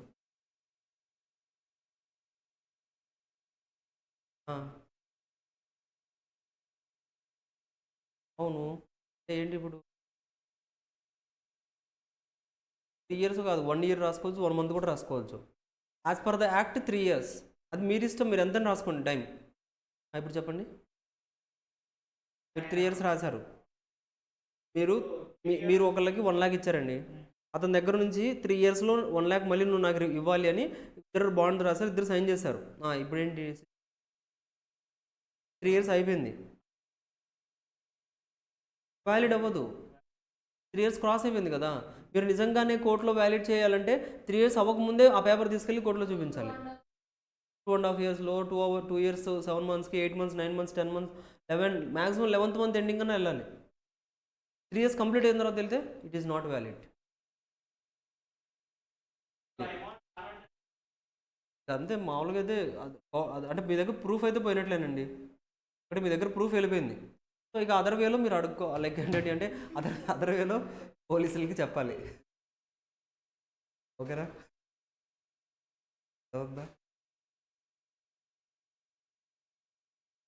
చూడండి, on the basis of the formation of the contract. So ఫార్మేషన్ని బేస్ చేసుకుని కూడా కాంట్రాక్ట్స్ని డిఫరెంట్ టైప్స్గా రాస్తామండి. ఒకటి ఎక్స్ప్రెస్ కాంట్రాక్ట్. ఎక్స్ప్రెస్ కాంట్రాక్ట్ అంటే ఏంటి? చాలా స్పీడ్గా వెళ్ళిపోతుందా ఎక్స్ప్రెస్ అంటే? ఏదైనా మీనింగ్? సూపర్ ఫాస్ట్ అంటేనండి. సూపర్ ఫాస్ట్ ఎక్స్ప్రెస్ అంటే ఇంకా స్పీడ్కి వెళ్తుందా? వందే భారత్ అంటే అదేనా ఎక్స్ప్రెస్ అంటే? ఇక్కడ చాలా ఎక్స్ప్రెస్ అంటే అదేనా? ఎక్స్ప్రెస్ అంటే ఏంటండి? కమ్యూనికేట్ చేయడం, నాట్ వందే భారత్. ఓకేనా? చూడండి, ఎక్స్ప్రెస్ కాంట్రాక్ట్ అంటే ఏంటంటే a contract would be an express contract if the terms are expressed by words. Expressed, ఈ ఎక్స్ప్రెస్ అది, నాట్ ట్రైన్ ఎక్స్ప్రెస్. ఓకేనా? ఎక్స్ప్రెస్ అంటే మనం లాలో ఏంటి, కమ్యూనికేట్ చేయడాన్ని భావిస్తాం. So a contract would be an express contract if the terms are expressed by words or in writing. Section 9 of the act provides that if a proposal. So simple అండి, మామూలుగా నేను చెప్పేశాను, ఎక్స్ప్రెస్ చేశాను, దాన్ని express contract అంటాం. Like కాంట్రాక్ట్స్ని different టైప్స్లో మనం divide చేసుకుంటూ వెళ్తున్నామా, అందులో ఎక్స్ప్రెస్ కాంట్రాక్ట్ ఒకటి. అండ్ మీకు తెలిసిందే అది. A tells B on telephone that he offers to sell his house for 20 lakhs and B in reply informed that that he accepts the offer. He is an express contract. కరెక్టే కదా? నేను మీకు phone చేసి చెప్పేశాను, so ఈ house నేను మీకు sale చేస్తున్నానని చెప్పారు, మీరు యాక్సెప్ట్ చేశారు. ఇక్కడ ఏంటి, ఇక్కడ ఎక్స్ప్రెస్ ఆఫర్ ఉందా లేదా? మనం ఆల్రెడీ చదివాం ఎక్స్ప్రెస్ ఆఫర్. ఎక్స్ప్రెస్ ఆఫర్ అంటే ఏంటో చూసాం, ఇంప్లాయిడ్ ఆఫర్ అంటే ఏంటో చూసాం, ఇంప్లాయిడ్ యాక్సెప్టెన్స్ అంటే చూసాం. అవే ఆటోమేటిక్గా కాంట్రాక్ట్స్ అవుతున్నాయి ఇక్కడ. ఓకేనా? అలాంటి చదివినాయి. ఇంప్లాయిడ్ కాంట్రాక్ట్ అంటే మీ యాక్షన్స్ కండక్ట్ ద్వారా దట్ ఈజ్ యాక్సెప్టెడ్, మీరు యాక్సెప్ట్ చేసినట్లే ఇంప్లాయిడ్ కాంట్రాక్ట్ అంటాం దాన్ని. సేమ్ ఎగ్జాంపుల్, మీరు ట్రైన్లో ఎక్కేశారు, మీరు ట్రైన్లో బోర్డ్ అయ్యారు. ట్రైన్లో బోర్డ్ అయిన తర్వాత ఏంటండి, వన్స్ మీరు ట్రైన్లోకి వెళ్ళిపోయిన తర్వాత like non stop Vande Bharat train ఎక్కారు, హైదరాబాద్ టు తిరుపతి వెళ్తుంది, దట్ ఈజ్ నాన్ స్టాప్. మీరు ఒకసారి ఆ ట్రైన్లోకి ఎక్కేశారంటే that is implied that you are given the offer. Train అతను కూడా మీకు ఆఫర్ ఇచ్చినట్లే, తిరుపతి దాకా వెళ్ళడానికి మీరు ఆ ట్రైన్లోకి ఎక్కారంటే మీరు యాక్సెప్టెన్స్ ఇచ్చినట్లే. And it is an implied contract, compulsory perform చేయాల్సిందే. అవునా? మీరు టికెట్ పర్చేజ్ చేసి తీసుకెళ్ళకపోయినా దే ఆర్ లైబుల్. లేదు, మీరు ట్రైన్ ఎక్కేసి టికెట్ కొనకపోయినా you are liable, because that is like ఏంటంటే ఇంప్లాయిడ్ కాంట్రాక్ట్. మీరు వెళ్ళి ట్రైన్ డ్రైవర్ చెప్పాల్సిన అవసరం లేదు, సార్ తిరుపతి తీసుకెళ్తారా అని. ఆల్రెడీ తిరుపతికి వెళ్ళే నాన్ స్టాపే కదా మీరు ఎక్కింది, మళ్ళీ అతను సపరేట్ అంటే మీరు అది ఆఫర్ ఇచ్చేసినట్లే, ఇంప్లాయిడ్ ఆఫర్. మీరు ఒకసారి ట్రైన్లోకి ఎక్కారంటే దట్ ఈజ్ మీరు యాక్సెప్టెన్స్ ఇచ్చినట్లే, ఇంప్లాయిడ్ యాక్సెప్టెన్స్. ఓకేనా? ట్రైన్లోకి ఎక్కేసి టీసీ వచ్చారు, టికెట్ ఇవ్వండి అంటే లేదు సార్ నార్మల్గా నేను ఇంకా యాక్సెప్ట్ చేయలేదు అంటున్నారు. ఇంకా యాక్సెప్ట్ చేయలేదు సార్, ఎగ్జాక్ట్లీ. ఇప్పుడు తిరుపతి నాన్ స్టాప్ ట్రైన్ ఎక్కేసి మీరు ఇంకా ఒక నిమిషం సార్ ఇంకా యాక్సెప్ట్ చేయలేదు, ఆపండి నేను వెళ్ళిపోతా అంటున్నారు, అవుతుందా? మీరు ఎక్కితే యాక్సెప్ట్ చేసినట్లే, మళ్ళీ మాటలు ఉండవు కదా, ఫైన్ తప్ప ఇంకేముండదు అక్కడ, అంతేనా? ఎందుకండి, అది ఎంప్లాయిడ్ కాంట్రాక్ట్. మీరు ఎక్కి ట్రైన్ డ్రైవర్ దగ్గరికి వెళ్ళి సార్ ఏంటి చెప్పండి ఆఫర్ ఇవ్వండి అని అడగండి, తిరుపతి వస్తా లేదా అడగండి, అతను అడిగి మీరు యాక్సెప్టెన్స్ ఇచ్చి అప్పుడు వెళ్ళి సీట్లో కూర్చుంటారా? అలా అవ్వదు కదా. అది తిరుపతి అంటే మీరు వెళ్ళి అక్కడ సీట్లో కూర్చున్నారంటే అది ఇంప్లాయిడ్ యాక్సెప్టెన్స్. టీసీ వస్తే కంపల్సరీగా ఫైన్ పే చేయాల్సిందే, లేదా టికెట్ అన్న మీరు తీసుకొని కూర్చొని ఉండాలి. అర్థమవుతుందా? ఇంప్లాయిడ్ కాంట్రాక్ట్స్ అంటే ఆటోమేటిక్గా కాంట్రాక్ట్ క్రియేట్ అయిపోయింది అక్కడ. Both the parties need to perform. మీరు టికెట్ పర్చేస్ చేయాలి, వాళ్ళు మిమ్మల్ని తిరుపతి తీసుకెళ్ళాలి. ఏది జరగకపోయినా కానీ కోర్టులో కేసు ఫైల్ చేయొచ్చు. ఓకేనా? ఈ ఆప్షన్ కూడా ఉంటుంది మీకు రైల్వేస్లో. యాక్చువల్గా ఏంటంటే అంటే రైల్వేస్లో మీరు ఇప్పుడు రిజర్వేషన్ చేస్తారు కదా ట్రైన్స్కి, రిజర్వేషన్ చేస్తారు కదా, బై ఛాన్స్ మీరు రిజర్వేషన్ చేసుకున్నారు అంటే ఏంటండి, మీరు first you given the offer, train వాళ్ళకి ఆఫర్ ఇచ్చారు, నేను ఇక్కడ నుంచి ఇక్కడికి వెళ్ళాలి మీరు తీసుకెళ్తారని ఆఫర్ ఇచ్చారు, వాళ్ళు కూడా తీసుకెళ్తామని మీకు రిజర్వేషన్ టికెట్ ఇచ్చేసారు, కన్ఫర్మ్ టికెట్ ఇచ్చేసారు, అవునా? అంటే యాక్సెప్ట్ చేశారు. కాంట్రాక్ట్ ఫామ్ అయిందా?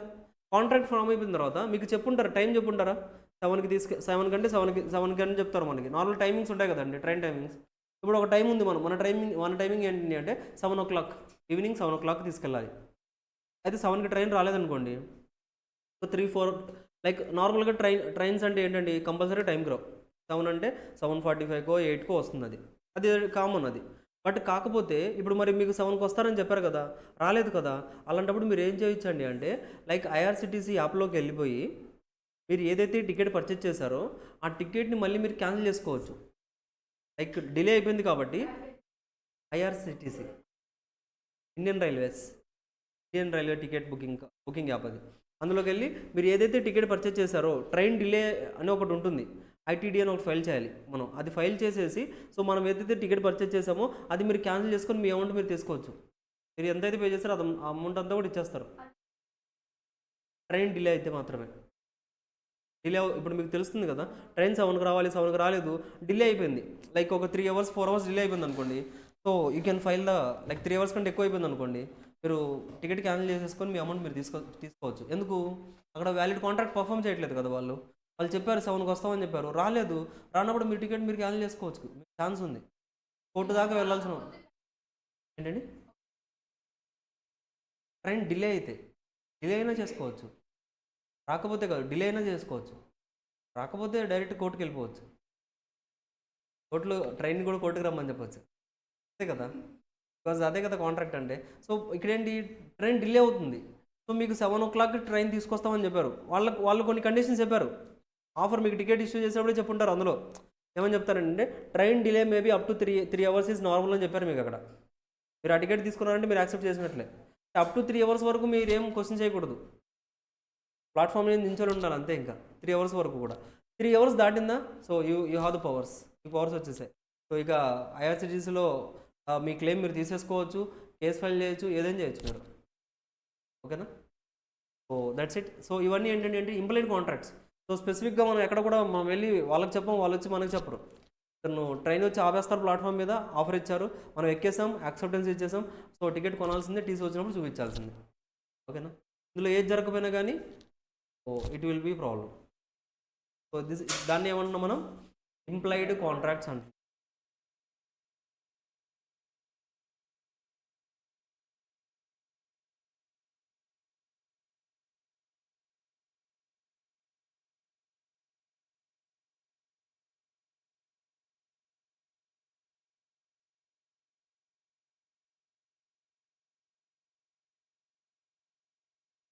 చూడండి ఎగ్జాంపుల్ నెంబర్ 26. వేర్ ఏ కూలీ in a uniform picks up the luggage of A to be carried out of the railway station without being asked by A and A allows him to do so, it is an implied contract and A must pay. ఇప్పుడు ఏం జరుగుతుందంటే railway స్టేషన్లోకి వెళ్ళిపోయినప్పుడు మనకి coolies ఉంటారు, కూలీలు ఉంటారా, అప్పుడు కూలీ డ్రెస్ వేసుకొని ఇక్కడ అవి కట్టుకొని అవన్నీ ఉంటారు. చూడలేదు ఎప్పుడు మీరు కూలీలు ఇప్పుడు కూడా తిరుగుతూ ఉంటారు కదండి స్టేషన్స్లో, మన సికింద్రాబాద్లో ఉంటారు, కూలీస్ ఉంటారు. ఇప్పుడు కూలీలు ఏంటండి, మీరు లగేజ్ చాలా ఉంది అక్కడ, మీరు అక్కడ నించొని వెయిట్ చేస్తున్నారు, కూలీ వెంటనే వచ్చి లగేజ్ తీసుకొని పదండి సార్ వెళ్దాం అన్నారు. పద వెళ్దామని మీరు తీసుకెళ్ళిపోతున్నారు. ఎటు సార్ అంటే ఇటు అంటున్నారు, ఇటు తీసుకెళ్లారు, మీ లొకేషన్లో డ్రాప్ చేశారు. ఓకే సార్ డబ్బులు ఇవ్వండి సార్ 100 రూపీస్ అన్నారు. అదే 100 ఏంటి అన్నారు, సార్ తీసుకొచ్చినందుకంటే నేను చెప్పలేదు కదా అంటున్నారు. నేను చెప్పలేదు కదా నేను మోయమని, ఎందుకు మోసావు, సో నేను డబ్బులు ఇవ్వను అంటున్నారు. కొంతమంది చేస్తారు అలాగా. Is it valid? వ్యాలిడ్ కాదు, అది ఇంప్లాయిడ్ కాంట్రాక్ట్. అంటే అతను లగేజ్ తీసుకున్నప్పుడు మీరు ఆపాలి. లేదు సార్ వద్దండి, వదిలేసేయండి, నాకు లగేజ్ వద్దని మీరు మోయొద్దని చెప్పి మీరు ఆపేసేయాలి. అతను మొత్తం మోసుకొని వచ్చి మీ లొకేషన్లో పెట్టిన తర్వాత మీరు డబ్బులు ఇవ్వనంటే, ఆటో స్టాండ్కి ఇవ్వడం వెళ్తే రండి సార్ అంటారు. రమ్మన్నాడు కదా వెళ్ళి కూర్చున్నారు మీరు. ఎక్కడికి సార్ అంటే సో అమీర్పేట అన్నారు, దించిన తర్వాత డబ్బులు ఇవ్వండి సార్ అంటే డబ్బులు ఎందుకు అని అడుగుతున్నారు. నేను పిలవలేదు కదా నిన్ను, నువ్వే రమ్మన్నావు, కూర్చున్నాను, ఎక్కడికన్నావు, అమీర్పేట అన్నాను, సో డబ్బులు ఎందుకు ఇవ్వాలంటున్నారు. వదులుతారా మిమ్మల్ని? మళ్ళీ తీసుకెళ్ళి సికింద్రాబాద్లో కూర్చోబెడతారు, అవునా కదా. అంతే. ఎందుకు జరుగుతుంది ఇది ఇంప్లాయిడ్. మీరు సికింద్రాబాద్ నుంచి అమీర్పేట వరకు సైలెంట్ కూర్చున్నారు కదా, మరి అమీర్పేటలో ఎందుకు మాట్లాడుతున్నారు, ఓకేనా, క్లియరేనా? సో దట్స్ వై ఎందుకు మాట్లాడకూడదు, మీరు కంపల్సరీగా అమౌంట్ ఎందుకు పే చేయాలంటే దట్ ఈజ్ ఇంప్లాయిడ్ కాంట్రాక్ట్. అతను మిమ్మల్ని పిలిచారు, అది ఆఫర్, మీరు అందులోకి వెళ్ళారంటే యాక్సెప్టెన్స్ ఇచ్చినట్లే, అవునా. మీరు అందులోకి వెళ్ళి అమీర్పేట వెళ్ళాలి, ఎస్ఆర్ నగర్ వెళ్ళాలని చెప్పారంటే మీరు యాక్సెప్టెన్స్ ఇచ్చినట్లే. మీరు ఏమీ చెప్పకుండా ఏమి ఎక్కకుండా ఉంటే దట్ ఈజ్ నో కాంట్రాక్ట్. మీరు అందులోకి వెళ్ళిపోయి ఎస్ఆర్ నగర్ తీసుకెళ్ళని చెప్పి అతను తీసుకొచ్చిన తర్వాత అమౌంట్ పే చేయనంటే ఆటో యూనియన్ వచ్చేస్తుంది మీ దగ్గరికి, అవునా కదా. So that's why it is implied contract, అది సింపుల్. సో ఎగ్జాంపుల్ నెంబర్ 27 చూడండి.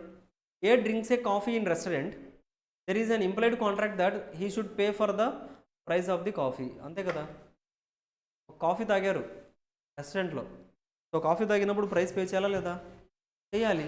సో చేయను, నేనేం చెప్పలేదు కదా, నేను లైక్ అమౌంట్ పే చేస్తానని చెప్పలేదు కదా, కాఫీ అడిగాని తీసుకొచ్చి ఇచ్చావు అయిపోయింది అంటున్నారు, అవుతుందా రేట్స్ అన్నీ క్లీన్ చేయాల్సి వస్తుంది, అవునా కదా. సో అంటే ఎందుకు అవుతుందండి, అదంతా కూడా ఎందుకు అవుతుంది, అది ఇంప్లాయిడ్ కాంట్రాక్ట్, చెప్పాల్సిన అవసరం లేదు. మీరు కాఫీ అడిగారంటే దానికి మీరు అమౌంట్ కూడా పే చేస్తున్నట్లే, క్లియర్.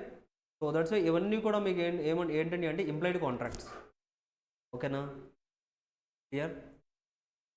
సో దట్స్ ఇట్ అండి. ఇంకా చిన్నవే లైక్ ఇవన్నీ మనం నెక్స్ట్ టాపిక్స్లో కూడా డిస్కస్ చేస్తాం. నోథింగ్ లైక్ చాప్టర్ కంప్లీట్ అయిపోయినట్లే, nature of contracts is completed. So just ఒకసారి ఏంటండి రివర్స్ చేసుకుంటారా? నిజంగా చేస్తారా? ఇప్పుడు రేపు చేస్తారా?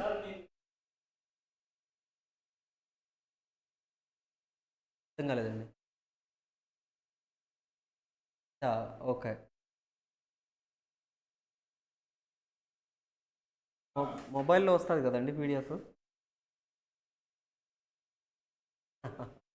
Okay, anything. సో రివర్స్ చేసుకోండి. That's it. తీసుకోండి. Happy Sunday. Enjoy. Meet in Monday. ఓకేనా? సో మంచిగా రిలాక్స్ అయ్యి ఎనర్జెటిక్గా రావాలి. రేపంతా టైడ్ అయిపోయి క్లాస్లోకి వచ్చి మార్నింగ్ నిద్రపోవడం కాదు. రేపంతా రెస్ట్ తీసుకొని నెక్స్ట్ క్లాస్కి ఎనర్జెటిక్గా రావాలి. రేపంతా ఎనర్జెటిక్గా ఎంజాయ్ చేస్తారు, మండే క్లాస్కి వచ్చి పడిపోతారు. అంతే కదా? So anything, just enjoy your Sunday. Thanks everyone. Bye. Will meet on Monday class.